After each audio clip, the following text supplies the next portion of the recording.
You walk into a room full of people and feel the silence behind your smile. Laughter ripples like wind through tall grass. Yet, it never touches you. You nod, you participate, you say the right words, and still you feel invisible, not unseen by the eyes, but by the soul. There is a peculiar ache in that experience, one that belongs not to social discomfort, but to the deeper wound of the psyche.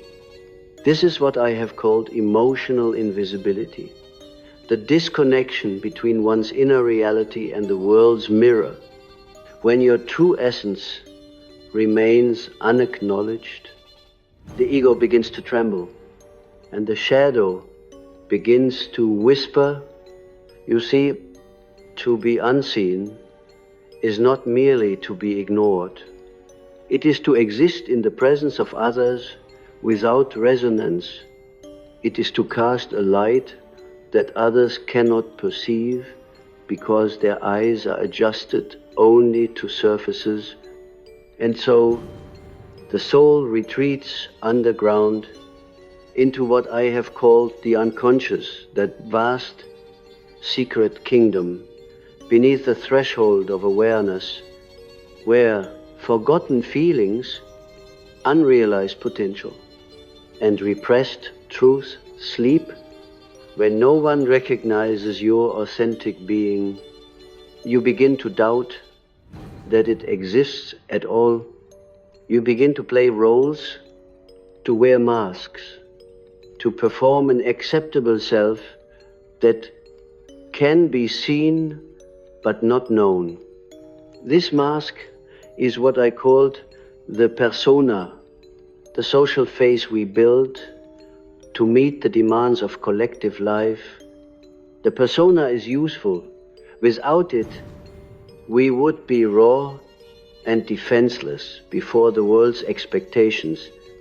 Yet when the persona becomes too rigid, when it replaces the living self, invisibility is the consequence, for no one can truly see you if you are showing only the mask.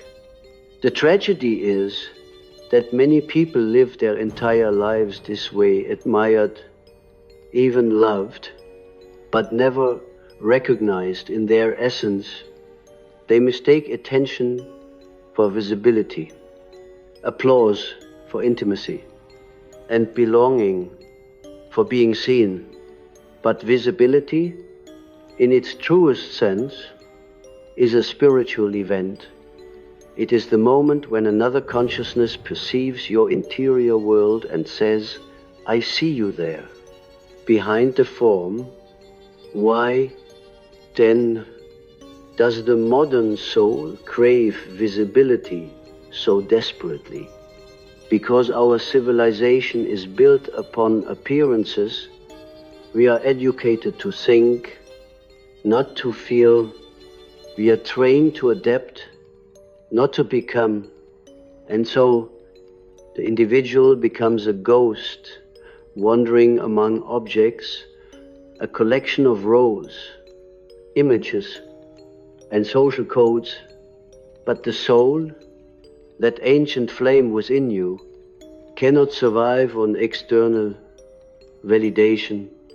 It needs recognition from the inner world, from God, from the self, from that eternal center that dwells beyond your conscious mind. I've often said that the greatest journey is the journey inward.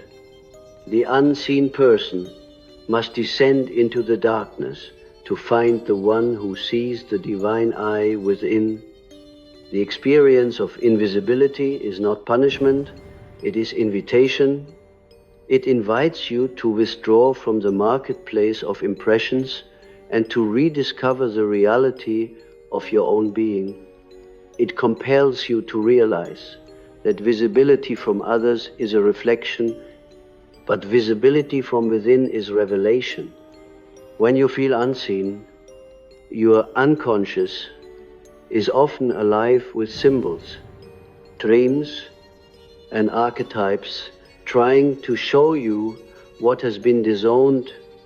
You might dream of walking through mirrors that do not reflect, of calling out and hearing no echo, of standing in a crowd while everyone faces the other way. These are not meaningless fantasies. They are the language of the psyche expressing its isolation. The dream is the soul's nighttime confession. Through it, you are being shown the disconnection between your outer identity and inner truth. In the mythic dimension of the psyche, invisibility is both curse and initiation. Think of Hermes, the god who could move unseen between worlds, or of Persephone, who vanished into the underworld, only to return transformed. To become invisible is to step into the realm of mystery, to leave the visible order of society and enter the shadowed kingdom of the unconscious. The ego resists this journey, for it fears annihilation. But what the ego calls annihilation, the soul calls awakening. Many who feel unseen are in fact undergoing the alchemical phase of Nigredo, the blackening, the dissolution of old identity.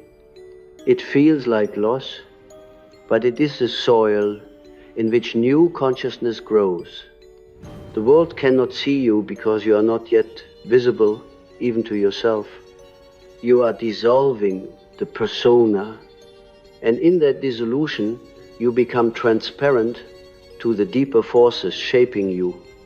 You begin to sense that behind your longing for recognition lies a greater longing, to be reunited with the self, the divine totality that has watched you from the beginning.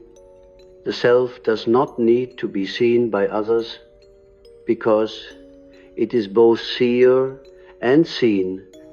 When you approach it, the hunger for external acknowledgement softens. You begin to understand that those who cannot perceive you are merely reflections of your own unintegrated shadow, the parts of you that you, too, have refused to see. Invisibility in the outer world mirrors blindness in the inner one. The people who overlook your depths are playing the role your psyche requires to make you turn inward and behold yourself. But this turning inward is not easy. It is a road of solitude, of silence, of holy unrest. You will resist it. You will want to run back into the noise of the world, where eyes and applause give the illusion of connection. Yet something in you will know that such connection is shallow. The deeper you go into yourself, the less the collective can follow. You become an exile, not by rejection, but by transformation. Like the mystic or the prophet, you inhabit a reality that ordinary perception cannot grasp. There comes a moment in every soul's evolution when visibility by others becomes incompatible with authenticity. When that moment arrives, you must choose. Will you remain visible but false, or invisible but true? Most people, fearing loneliness, choose the former. They adapt to the collective image of the good, the successful, the normal. But the individuating soul cannot survive such conformity. It must disappear from the old world in order to be born in the new. To feel unseen, then, is not a psychological failure, it is a spiritual calling. It is the first tremor of awakening. The loneliness that accompanies it is the loneliness of the chrysalis before it breaks. In that sacred isolation, you are being prepared for the encounter with your own reality. You are learning to perceive yourself not through the eyes of others, but through the eternal gaze of the self.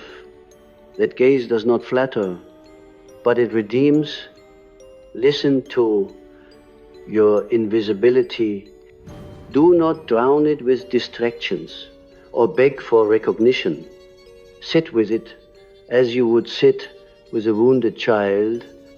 Ask it what it wishes to show you. Perhaps it will reveal an ancient pattern, the childhood memory of being unseen by your parents, of performing to earn love. Perhaps it will show you how your relationships repeat that old wound, keeping you in the cycle of seeking visibility through service, sacrifice, or compliance. Every pattern of emotional invisibility has its roots in a forgotten archetype: the rejected child, the invisible healer, the silent prophet. To become conscious of the archetype is to reclaim the power it hides. When you can see the pattern, you are no longer trapped within it. The light of awareness dissolves the spell. But remember, this light must come from within. No one can awaken you by merely acknowledging you. The world's recognition can touch the ego, but only self-recognition can awaken the soul. You begin to see that the longing to be seen by others is but the shadow of the deeper desire to see yourself. When you are unseen, life is not punishing you, it is mirroring your blindness. The outer world becomes a theater in which your unconscious performs its play. You meet people who fail to notice your worth because there are parts of your own psyche you have not yet valued. You are surrounded by the inattentive because you have neglected your own inner attention. The audience you crave is waiting within. Behind the closed curtain of consciousness, invisibility, then is an initiatory darkness. It invites the soul into the alchemy of solitude. Every feeling of being overlooked becomes a spark from the deeper fire of individuation. You are being drawn away from the chorus of human opinion so that you might hear the whisper of the self, the inner divinity that calls you by a name no one else knows. To be invisible to the world is to become visible to God. But the path to that visibility is through shadow. The shadow is everything in you that has been exiled from consciousness: anger, envy, grief, passion, brilliance, and power. You may have disowned these qualities because you learned early that they made others uncomfortable, that they threatened belonging, and so you buried them beneath the mask of the agreeable persona. Yet what you bury does not die, it hides and it waits. The shadow follows you like a second soul, invisible but potent, shaping your life through projection. When you feel unseen, your shadow often stands before you in the form of others. The person who ignores you embodies the part of you that ignores your own needs.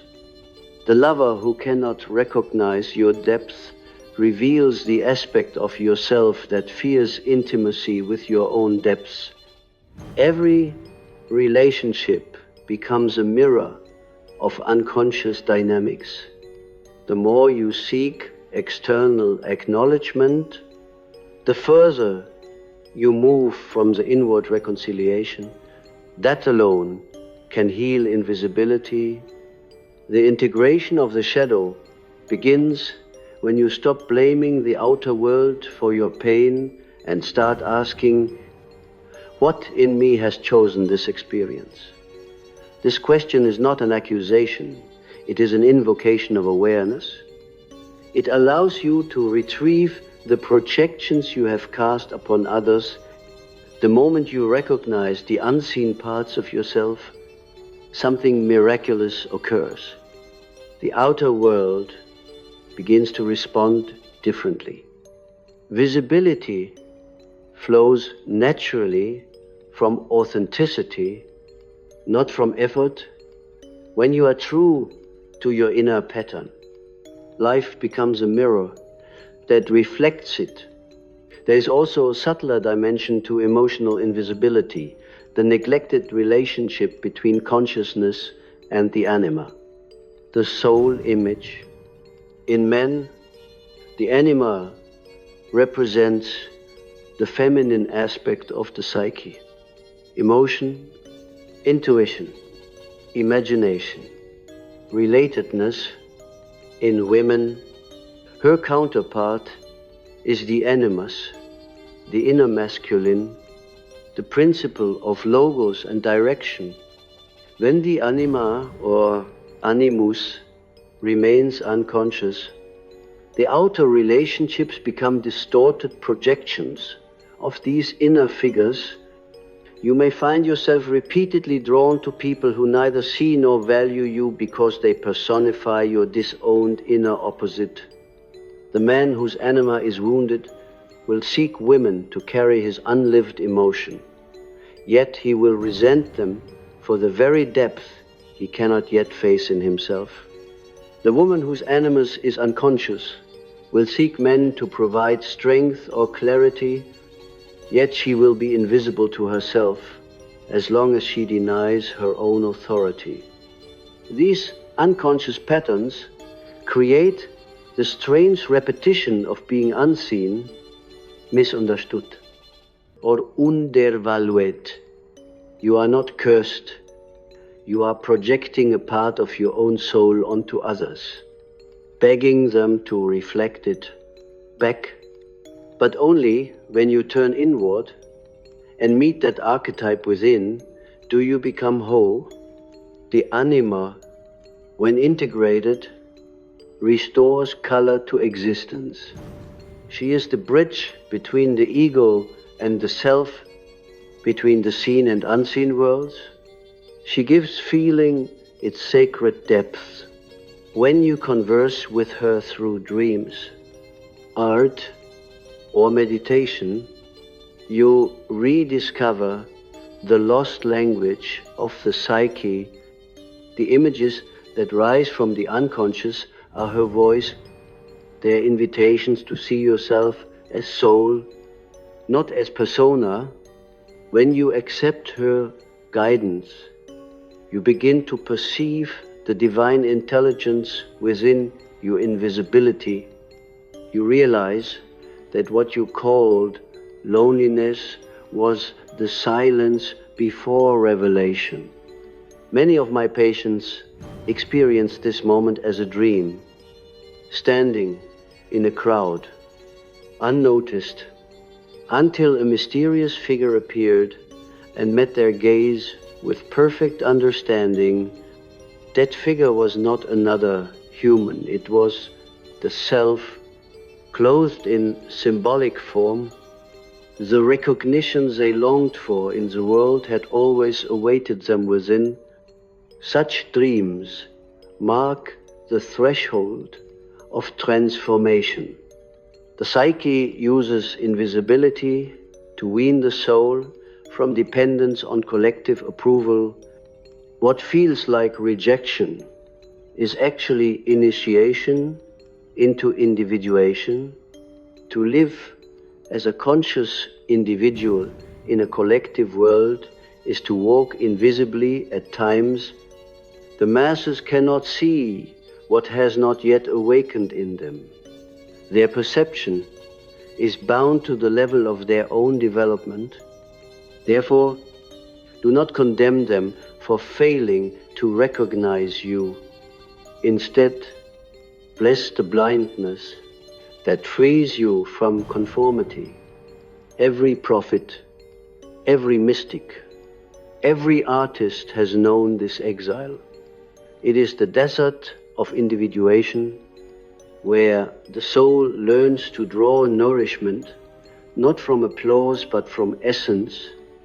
If you embrace your invisibility, you will discover an extraordinary paradox. When you no longer need to be seen, you begin to radiate a light that others cannot ignore. True visibility arises from the unconscious integration of all that was hidden. It is not performance, but presence. Presence has a magnetic quality because it emanates from wholeness. The integrated person no longer demands attention. They command it silently. People feel them rather than merely see them. Their energy speaks where words fail.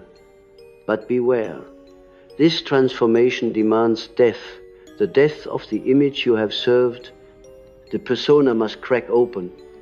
The illusions of identity must crumble. You will mourn the loss of your former self, as one mourns a beloved illusion. Yet this mourning is sacred.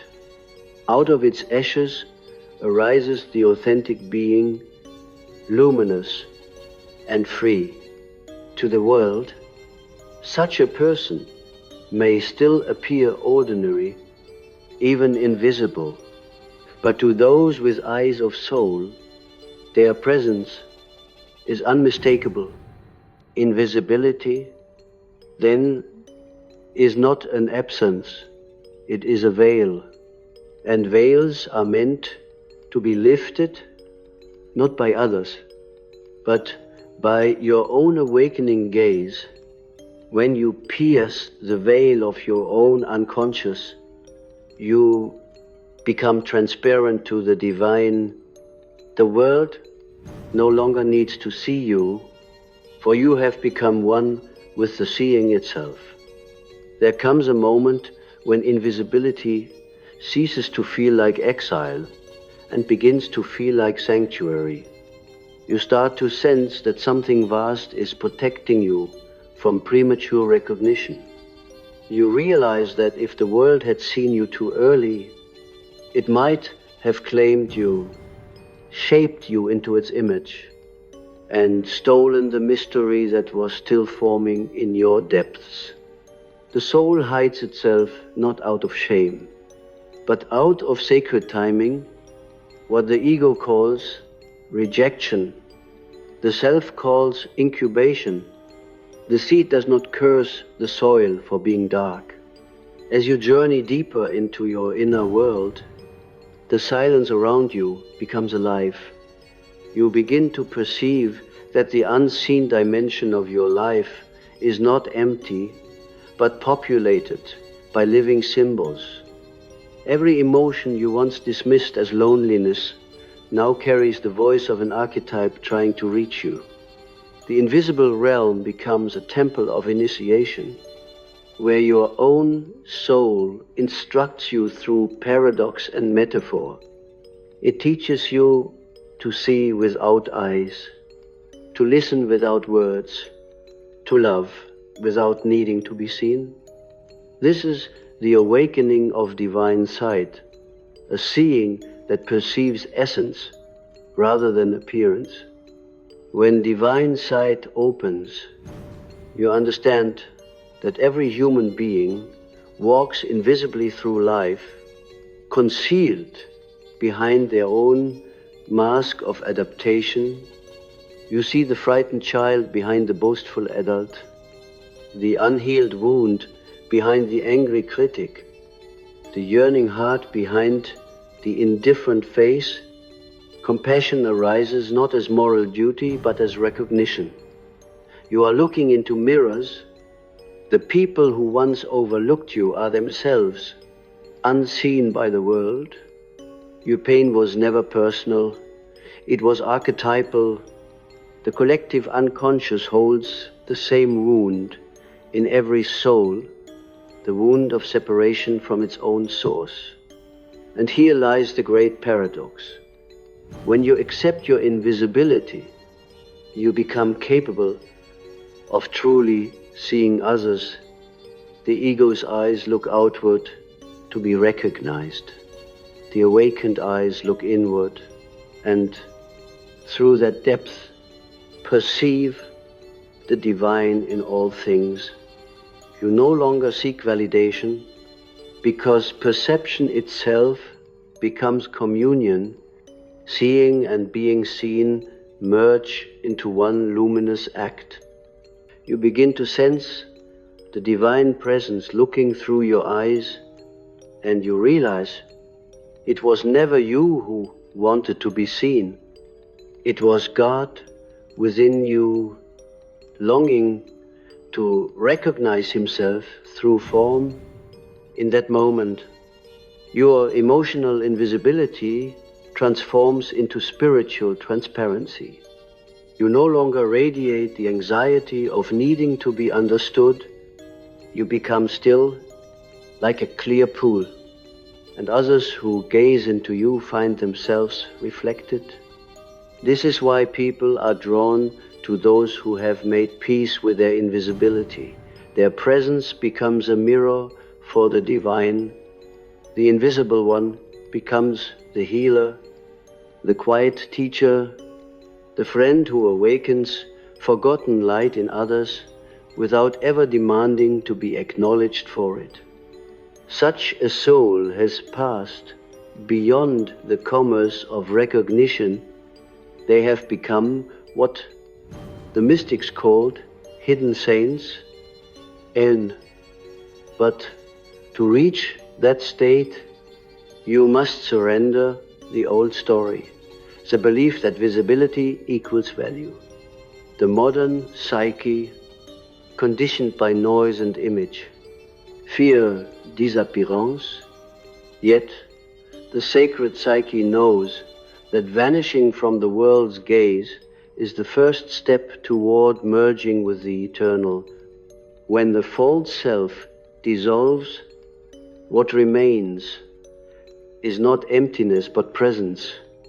This is the state I have called individuation fulfilled. When the ego becomes the vessel of the self, when consciousness serves rather than resists the divine unfolding within. You may wonder, what happens then? Do you cease to care for the world? Quite the opposite. When you are no longer enslaved by the need to be seen, you begin to see the world with the eyes of love. Your perception no longer divides or judges. It redeems.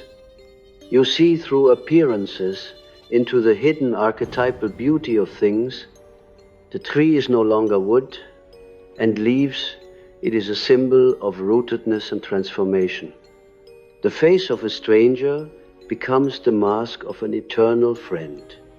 Every sound, every movement, every silence becomes charged with meaning.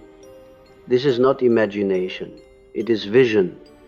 Invisibility, paradoxically, refines your sensitivity to the invisible threads that connect all life.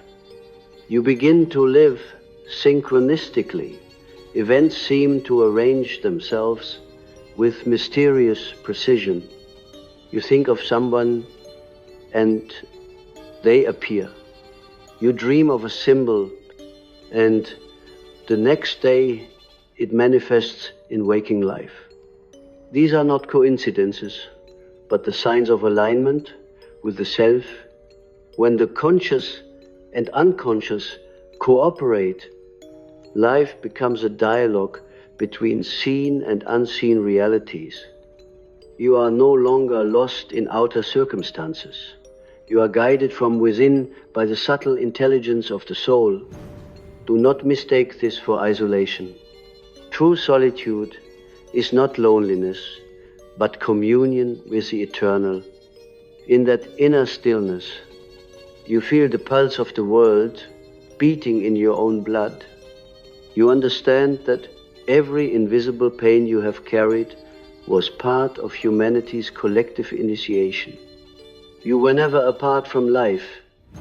You were being prepared to perceive its hidden face. The moment you stop asking, "Why does no one see me?" and start asking, "What within me still refuses to see?" that is the turning point of awakening. You will begin to recognize the patterns of emotional invisibility dissolving.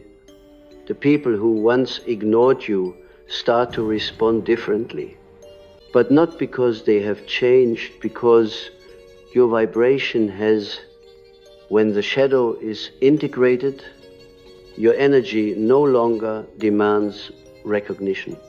It simply emits truth. Others sense it. Some are drawn closer, others retreat, for light reveals their own shadows. But you no longer take it personally. You stand in your being as quietly as the mountain stands in the sky. Seen or unseen, you remain whole. The final stage of this transformation is humility, not the humiliation of the ego, but the grace of transparency. Humility is the awareness that you are both nothing and everything. You are the instrument through which the universe sees itself. When you reach that state, invisibility becomes radiance. You carry the invisible world into the visible one. You speak not to impress, but to awaken remembrance. Your presence becomes prayer. You no longer seek to be seen, for you are the seeing itself. And yet, the mystery deepens the more the soul becomes visible to itself, the more it understands the sacredness of the unseen. You will no longer wish to expose every truth to the daylight of understanding. You will protect certain mysteries, knowing they lose power when dissected. The visible and the invisible, once enemy, now dance together as one breath. The outer world becomes the reflection of the inner one, and you finally understand that to be unseen by others is to be seen by eternity. So if you ever find yourself in a room full of people and feel that strange ache of invisibility, do not despair. Feel it fully. It is not your weakness. It is your call to awaken. The eyes that cannot see you are not your prison. They are your liberation. They release you from performance, from illusion, from dependence. They remind you that your worth was never meant to be measured by human sight. Close your eyes, and you will see clearer in the darkness behind the lids. The eternal flame is waiting, whispering, "You were never unseen, only undiscovered." When the veil finally lifts, you do not step into fame, nor into the blinding attention of the crowd. You step into the still radiance of being. There is no audience left to perform for, because the separation between observer and observed dissolves. You become the space in which seeing occurs. The invisible soul merges with the eternal witness, that presence which was watching through every phase of your life. Even when you thought no one was watching at all, you realize it was never the world that failed to see you. It was you who had not yet learned to see through the eyes of eternity. This revelation is not an escape from humanity, but a descent into its essence. When you awaken to the self, you understand that all visibility and invisibility are movements within one divine consciousness. The child unseen by its parents, the artist ignored by the world, the lover whose depth goes unrecognized, all are fragments of the divine experiencing itself in multiplicity. Each invisible soul contributes to the collective evolution of awareness by carrying a hidden light that must be born in silence. You were never apart from the great design. Your invisibility was your initiation into participation. From this understanding arises a compassion that transcends sentimentality. You no longer seek to fix others or to be fixed by them. You understand that every soul unfolds according to its archetypal pattern. As flowers bloom in different seasons, the need to be seen becomes replaced by the joy of seeing, of perceiving the divine play as it truly is. The old restlessness fades. What once hurt you now humbles you. What once isolated you now reveals your belonging to everything. You find that the divine does not shout through applause. It whispers through presence. This is the sacred reversal. Once you chased visibility as proof of existence, now you cherish invisibility as the proof of unity. The more transparent you become to the self, the less resistance there is between spirit and form. You become a living symbol, a channel through which life itself can speak. People may still not see you, but they feel something ineffable in your presence. Peace, depth, authenticity. They do not know why they trust you, why they soften in your company, why they confess their secrets without fear. It is because your energy has become congruent with the hidden harmony of being. The invisible has made itself visible through you. In this state, even suffering transforms. You no longer resist it, you listen to it. Pain becomes a teacher, guiding you toward what remains unseen within.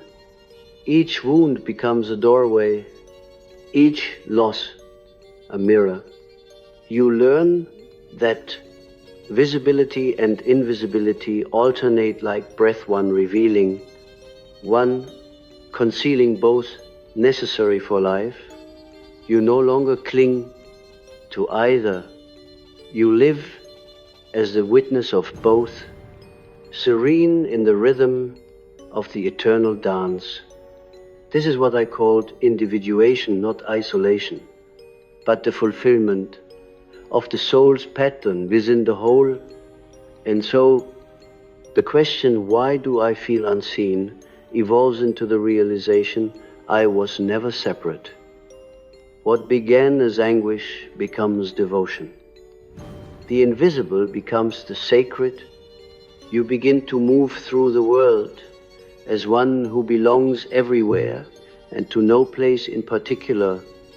You carry the temple within. Recognition from others becomes a pleasant wind, but not the breath you need to live.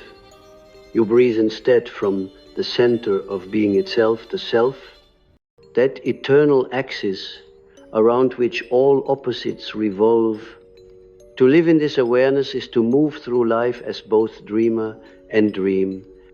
You see the world not as a stage of strangers, but as a living myth in which every encounter, every silence, every glance participates in your unfolding. The person who passes you by without noticing is not your rejection, they are your reflection. The room that fails to see you becomes a mirror for the inner room in which you first hid yourself. As your consciousness expands, the play becomes transparent.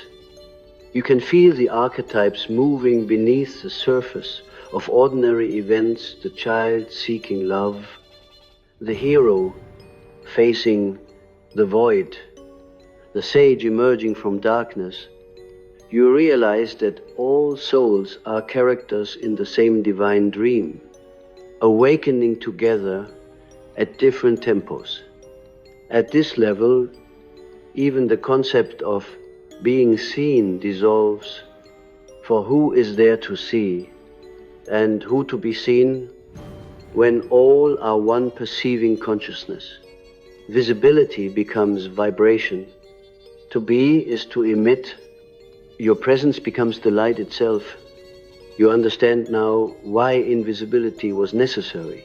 Without it, you would have mistaken reflection for essence. You would have believed that your worth depended on the flicker of human eyes. Instead, the silence of the unseen taught you to draw light from the eternal flame within. That is the only gaze that never turns away.